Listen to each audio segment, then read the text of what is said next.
वासुदेवाय मोठ्याने म्हणा ओम नमो भगवते वासुदेवाय ओम नमो भगवते वासुदेवाय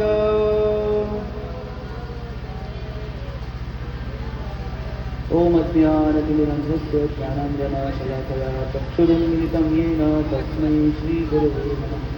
श्रीचैतन्यमनोभीष्टं स्थापितं येन भूतले स्वयं रूपः कदा मह्यं ददाति शोकदान्तिकं वन्देऽहं श्रीगुरौ श्रीयुतपदकमलां श्रीगुरुं वैष्णवांश्च श्रीरूपं साग्रजातं सहगण रघुनाथानुकणितं सजीवं साद्वैतं सावधूतं परिजनसहितं कृष्णचैतन्यदेवं श्रीराधा कृष्णपादान् सहगण ललिता श्रीविशाखान्वितांश्च हे कृष्णकरुणा सिन्धु दीनबन्धो प्रगच्छते गोपेश गोपिकान्त राधाकान्त नमोस्तुते सप्तकाञ्चन गौरङ्गी राधे वृन्दावनेश्वरी वृषभानुसुते देवी प्रणमामि हरिप्रिय वाञ्छाकल्पतरुभ्यश्च कृपा सिन्धुभ्येव च पतितानां पावनेभ्यो वैष्णवेभ्यो नमो नमः। श्रीकृष्ण चैतन्य प्रभु नित्यानंद श्री अद्वैत गदाधर श्रीवासादि गौर भक्तवृंद हरे कृष्णा कृष्ण कृष्ण हरे हरे हरे राम राम राम हरे हरे।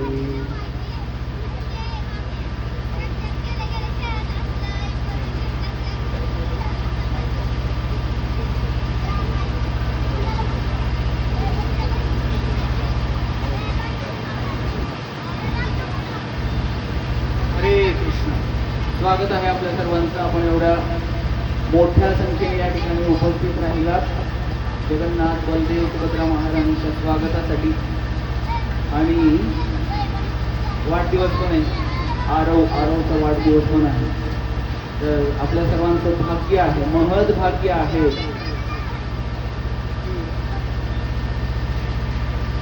आपण या ठिकाणी भगवंतांच्या या सोहळ्यासाठी उपस्थित राहिलेलो आहोत। तर आपण सर्वांनी अभिषेक पाहिला की नाही? असा अभिषेक पहिल्यांदा कोणी पाहिला त्यांनी हात वरती करावं। बऱ्याच जणांनी पहिल्यांदाच पाहिलेला। तर असं सांगितलं जातं जे कोणी असा अभिषेक पाहतात, भगवंतांचा अभिषेक म्हणजे भगवंताचं स्नान आहे हे, जे कोणी पाहतात त्यांना पुन्हा मनुष्य जन्म घ्यावा लागत नाही। केवळ डोळ्याने जरी या भगवंताच्या अभिषेकाचं दर्शन झालं तर पुन्हा मनुष्य जन्म घ्यावा लागणार नाही। आणि तुकाराम महाराजांनी काय सांगितलं? नाम घेता उठा उठी होय संसाराची तुटी, नाम घेता उठा उठी। उठा उठी नाम घेता म्हणजे कसं? चालता बोलता बसता उठता नाम भगवंताचं घेतल्यानंतर पण संसाराची तुटी होणार आहे। संसाराची तुटी म्हणजे काय होणार आहे? हा संसार तुटला जाणार आहे, म्हणजे आम्ही त्या संसारात पुन्हा येणार नाही आहोत। पुन्हा कोणाला या संसारात पुन्हा यायचं नाही त्याने हात वरती करा। पुन्हा यायचं नाही, बऱ्याच जणांना यायचंय किंवा बाकीच्यांना यायचंय। पुन्हा संसार एवढा संसार गोड आहे का? काय म्हटलेलं आहे? संसार दुःख आणि चहूकडे इंगळ असं म्हटलेलं आहे। इंगळी असते की नाही?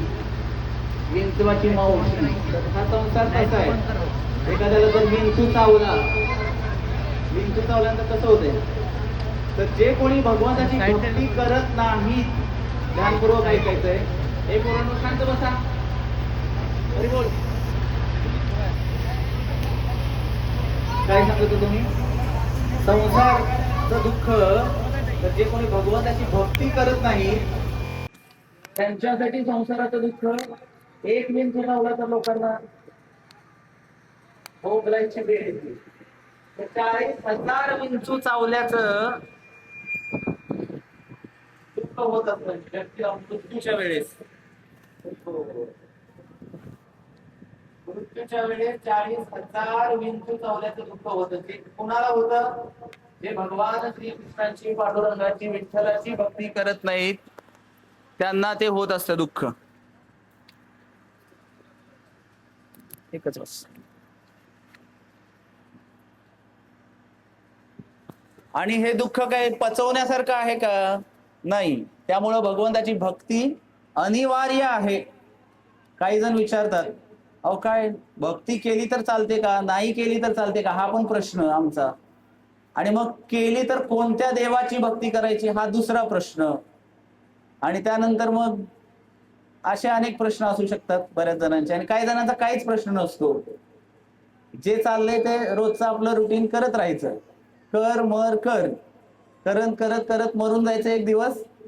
पुन्हा जन्म घेणार, पुन्हा मरणार, पुन्हा करणार. आणि मग ह्यांच्यासाठी काय, पुनरपी जन्मम पुनरपी मरणम पुनरपी जननी. मनुष्याचाच मिळेल असं काही नाही. तर याच्यासाठी भगवंत काय करतात, नियोजन केलेलं आहे. भगवंतांनी सगळ्या गोष्टींचं नियोजन केलेलं आहे. आपल्यापेक्षा जास्त लेकराची काळजी कोणाला जास्त असते? आईला असते की नाही? आईला असते, बापाला असते. आणि खरे आई बाप कोण आहे? तो आमचे जन्मदात्रे आई बाप तर आहेतच, जन्म देणारे आई वडील तर असतातच. त्यासोबतच खरे आई वडील कोण असतील तर ते आहेत विठ्ठल रुक्मिणी असतील, किंवा जगन्नाथ बलदेव सुभद्रा आहेत, किंवा राधा पंढरीनाथ असतील. हे खरे आई वडील आहेत. आता तुम्ही म्हणता खरे आणि खोटे काय असते का हो महाराज? शाश्वत आई वडील आहेत ते आपले भगवंत. म्हणूनच पांडुरंगाला आपण कोणत्या नावाने हाक मारतो सगळेजण? माऊली. माऊली का म्हटलं जातं? साऱ्या जगाची आई कोण आहे? पांडुरंग. जगाचा बाप पण कोण आहे? पांडुरंगच आहे. अहम बीज प्रदाह पिताह, भगवंत म्हणतात. बीज प्रदान करणारा मीच आहे असं भगवंतांनी सांगितलं. मग आपलं पण बीज कुठून आलेलं आहे? आम्ही आत्ताच अयोध्या यात्रेला जाऊन आलो. तर अयोध्या नगरी कशी प्रकट झाली याच्या कथेमध्ये सगळ्यात पहिली नगर कोणतं वसवलं गेलं असेल तर ते होतं अयोध्या. आणि सर्वात प्रथम जर आपले किंवा मग नगरी अयोध्या असेल पहिली, तर आमचे वंशज पण कुठले झाले? अयोध्येचेच झाले सगळे. म्हणजे आम्ही पण भगवान प्रभू श्री रामचंद्रांपासूनच आलो किंवा कृष्णापासूनच आलो. म्हणून भगवद्गीतेमध्ये भगवान म्हणतात, ममे वंशो जीवलोके जीवभूता सनातनः मनःष्ठानि इंद्रियानि प्रकृतिस्थानि कर्षति. हे सगळे जीव माझे अंश आहेत. किंवा आपल्या साध्या भाषेमध्ये संतांनी सांगितलं त्याप्रमाणे, विठू माझा लेकुरबाळा संगे गोपाळांचा मेळा, विठू माझा लेकुरबाळा. हा लेकुरवाळा विठ्ठल फक्त पंढरपुरातच नाहीये, वेगवेगळ्या रूपामध्ये भगवंत वेगवेगळ्या ठिकाणी अवतार धारण करतात. कशासाठी धारण करतात? आमच्यासारख्या जीवांचा उद्धार करण्यासाठी भगवंत अवतार धारण करतात, वेगवेगळी रूप धारण करतात. रामादिमूर्तिषु कला नियमेन तिष्ठन् नाना अवतार मकरोद भुवनेषु किन्तु कृष्णः स्वयं समभवत् परम पुमानयो गोविंदमादि पुरुषम तमहं भजामि. रामादि मूर्ती शुकला नियमेन तिष्ठन्. राम आदि म्हणजे भगवान श्री रामांसारखे असे अनेक अवतार भगवंतांनी धारण केलेले आहेत. आणि त्यातलाच एक अवतार किंवा त्यातलंच एक रूप भगवंताचं ते म्हणजे जे आता आपण सर्वांनी पाहिलं, जगन्नाथ बलदेव सुभद्रा महाराणी की. कोण कोण जाऊन आलो? जगन्नाथपुरी धाम कलियुगाचं धाम आहे. पुरीला कोण कोण जाऊन आलं? हात वरती करा बरोबर. जगन्नाथपुरीला कोण गेलं का आपल्यापैकी? इथं एक जण गेले, ते हरे कृष्णाचे आहेत किंवा हरे कृष्णाच्या एक माताजी आहेत, त्या आमच्या सोबतच आल्या होत्या. तर बाकीचे कोणी गेले नाहीत म्हणूनच जगन्नाथ इकडे आलेले आहेत. हरी बोल, जय जगन्नाथ. सर्वांनी म्हणा, मोठ्याने म्हणा, जय जगन्नाथ. जगत पसारे हात. तर जगन्नाथांची थोडीशी कथा. हे भगवंताचं रूप जर आपण पाहिलं, भगवंताचे एवढे मोठे मोठे डोळे आहेत, तर हे रूप आलं कसं किंवा प्रकट कसं झालं याची फार सुंदर कथा आहे. तर आपल्या सर्वांना माहिती आहे भगवान श्रीकृष्णाचा जन्म कुठे झाला? गोकुळात नंदा घरी कृष्ण वाढतो, मथुरेत कंस मामा बोट मोडतो. कोण मोडलं नाही बोट? म्हणजे तुम्ही कंसाच्या पार्टीतले नाहीये कोणी. तर भगवान श्रीकृष्ण गोकुळामध्ये जन्म घेतल्याने मथुरेला परत भगवंत गेले. गोकुळात किंवा वृंदावनात भगवंत किती वर्ष राहिले? 10.5 वर्ष. 10 वर्ष 6 महिने भगवंत त्या ठिकाणी राहिले. आणि त्यानंतर मथुरेला गेले. मथुरेला गेल्यानंतर त्या ठिकाणी भगवंतांनी कंसाचा वध केला. आणि मथुरेला जात असताना ते वृंदावनवासी देवाला सोडत नव्हते. रडायला लागले सगळे.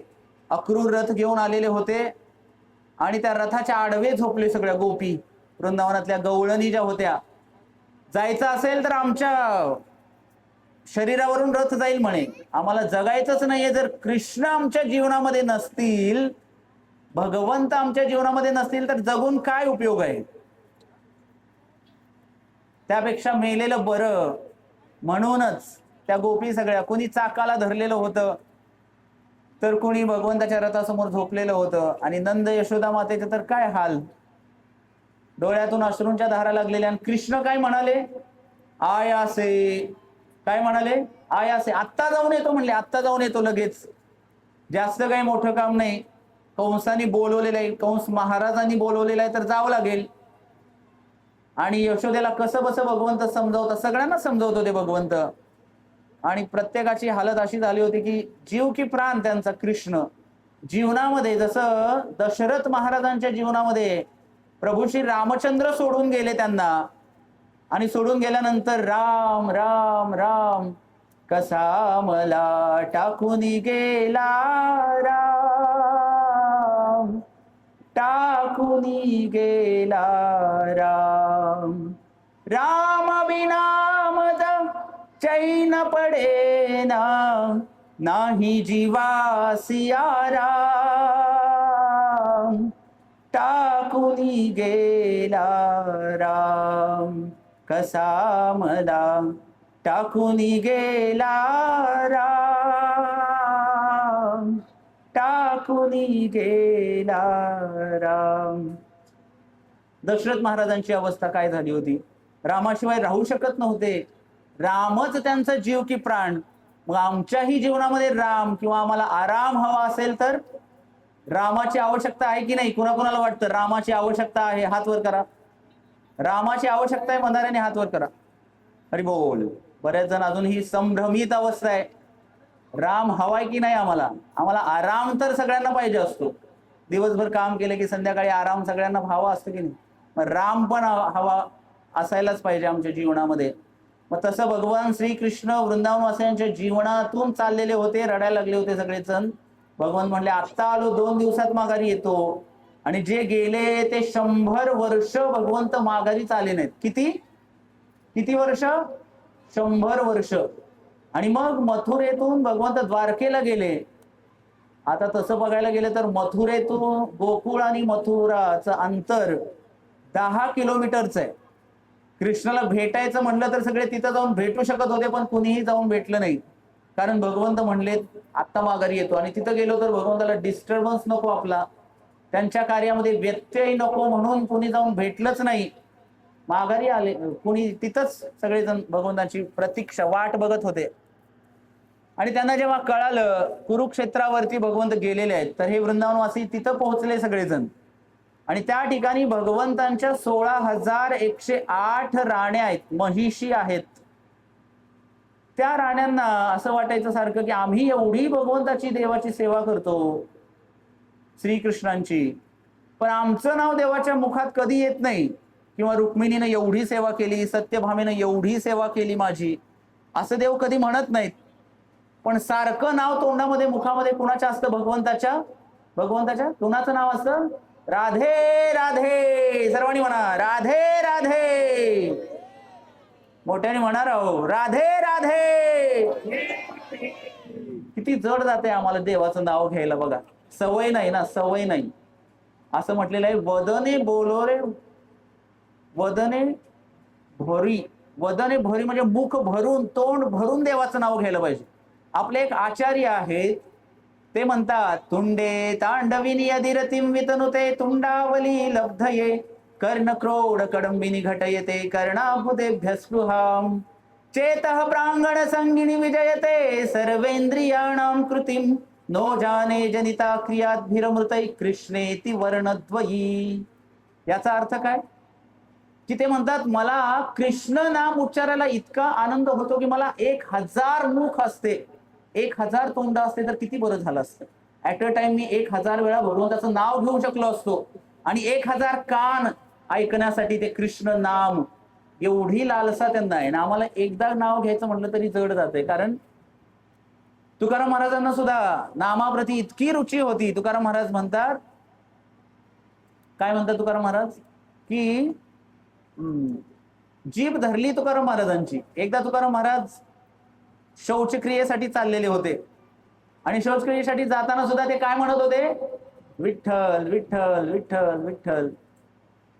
आणि मग शेजारी त्यांच्या राहण्यात म्हणले, अरे तू क्या येडा झालास का, म्हणले येडा, चाललायस कुठं, नाव कसं देवाचं घेतोयस, चाललाय कुठं शौचक्रियेसाठी, देवाचं नाव घेतोय, म्हणजे तुला काय समज आहे की नाही. तुकाराम महाराज म्हणतात, अहो काय करू, ही जीभ देवाचं नाव घेतल्याशिवाय राहतच नाही. माझी मज झाली अनावर वाचा, छंद या नामाचा घेतलासे. मग ते म्हणे राहत कशी नसते बघू. आणि मग त्यांनी जीभच धरली आणि जशी जीभ धरली तसे तुकाराम महाराजांच्या रोमारोमातून भगवंताचं नाव घ्यायला लागलं. रोमारोमातून म्हणजे आपल्या शरीरावर जेवढे केस आहेत की नाही, सगळ्या शरीरातून भगवंताचं नाव तुकाराम महाराजांच्या यायला लागलं. इतकं तुकाराम महाराजांना नामाप्रती आसक्ती होती. तर भगवान श्रीकृष्ण त्या ठिकाणी गेलेले होते कुरुक्षेत्रावरती. सगळे वृंदावनवासी त्या ठिकाणी गेले, त्यांना भेटले भगवंतांना आणि भगवंताला म्हणले, आता येतो म्हणला होता ना, आता चला आमच्या सोबत. कुठे, वृंदावनला. तर हे सगळं व्हायच्या आधी जसं मी सांगितलं की राधेचं नाव भगवंताच्या मुखात सारखं असायचं, तर त्या महिषींना, राण्यांना वाटलं, 16,108 राण्यांना, असं काय ते राधा करत असेल, अशा कोणत्या प्रकारची सेवा करत असेल की अजून सुद्धा भगवंत विसरले नाहीत.